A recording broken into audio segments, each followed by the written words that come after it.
कार्तिक के महीने में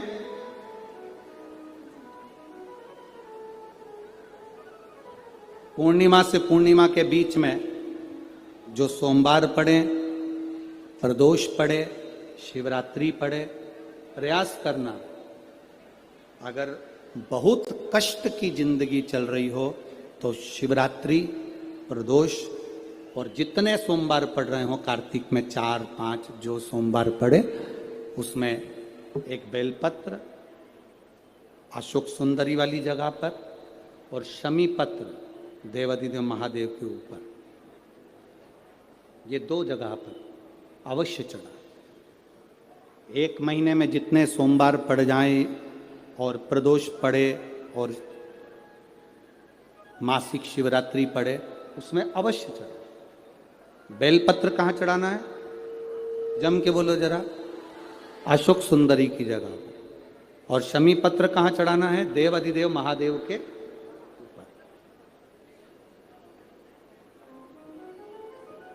एक बार चढ़ाकर देखो, आपके जीवन का जो आनंद है, जो अपने हृदय की कामनाएं हैं, अपने हृदय के भाव हैं, कार्तिक का जो महीना है भगवान षडानंद कार्तिकेय जी के लिए मूल है। इस षडानंद कार्तिकेय जी ने जब तारकासुर का संहार किया था, तारकासुर को जब मार दिया था तो 33 कोटि देवताओं ने षडानंद कार्तिकेय जी को वर प्रदान किया।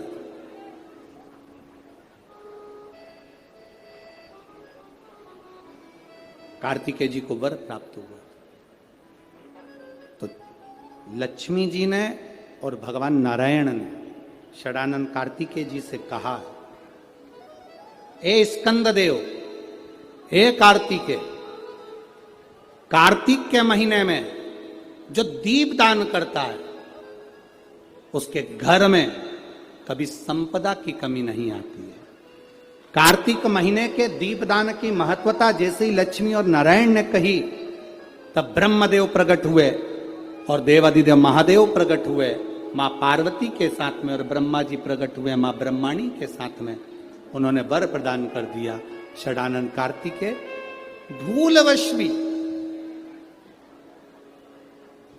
अगर कोई बेलपत्र और शमी पत्र दोनों एक साथ आपकी बहन अशोक सुंदरी और आपके पिता देवाधिदेव महादेव को शमी पत्र जो समर्पित कर देगा, षडानंद कार्तिकेय इस कार्तिक के महीने में देवाधिदेव महादेव कहते हैं उसके यहां कुबेर का भंडार शिव भर देते हैं। एक शमी पत्र, फिर समझिएगा, ये जो बेलपत्र है ये आप समर्पित करेंगे अशोक सुंदरी वाली जगह पर। कहां समर्पित करेंगे? अशोक सुंदरी की जगह। और शमी पत्र आप समर्पित करेंगे देवाधिदेव महादेव के ऊपर। बस इसमें एक चीज का स्मरण अपने को करना है, जब अपन अशोक सुंदरी की जगह पर बेलपत्र चढ़ाएंगे तो ये डंडी का जो मुख है ये महादेव के जो खाली स्थान है, खाली वाली जगह उसे ओर होगा। शमी पत्र की जो डंडी का मुख है इसी की ओर, जिस ओर तुमने बेलपत्र चढ़ाया है उसी ओर शमी पत्र की भी डंडी का मुख उसी ओर होगा। जहां पर आप बेलपत्र की डंडी का मुख रख रहे हैं उसी ओर शमी पत्र की डंडी का भी मुख उसी ओर होगा।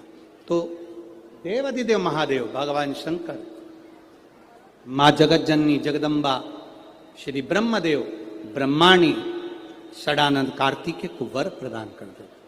समय आता है, आगे वर्णन आया, तारकासुर के 3 पुत्र हैं, तारकाक्ष, विदुम्माली, कमलाक्ष। और ये तीनों पुत्र हैं, ये बड़े विकराल, बड़े प्रबल। इनको मालूम पड़ा कि हमारे पिताजी शांत हो गए तो पिता के शांत होने का इनने बदला नहीं लिया। इन्होंने भगवान ब्रह्मा जी की तपस्या करी, तप कर कर ब्रह्मा जी से वर मांगा, वर दीजिए। ब्रह्मदेव ने कहा क्या वर चाहिए? हमारे प्राण न छूटे। ब्रह्मा जी ने कहा यह हो नहीं सकता कि तुम्हारे प्राण नहीं छूटेंगे, मरना तो पड़ेगा, प्राण तो छूटेंगे। तो हमें वर दो।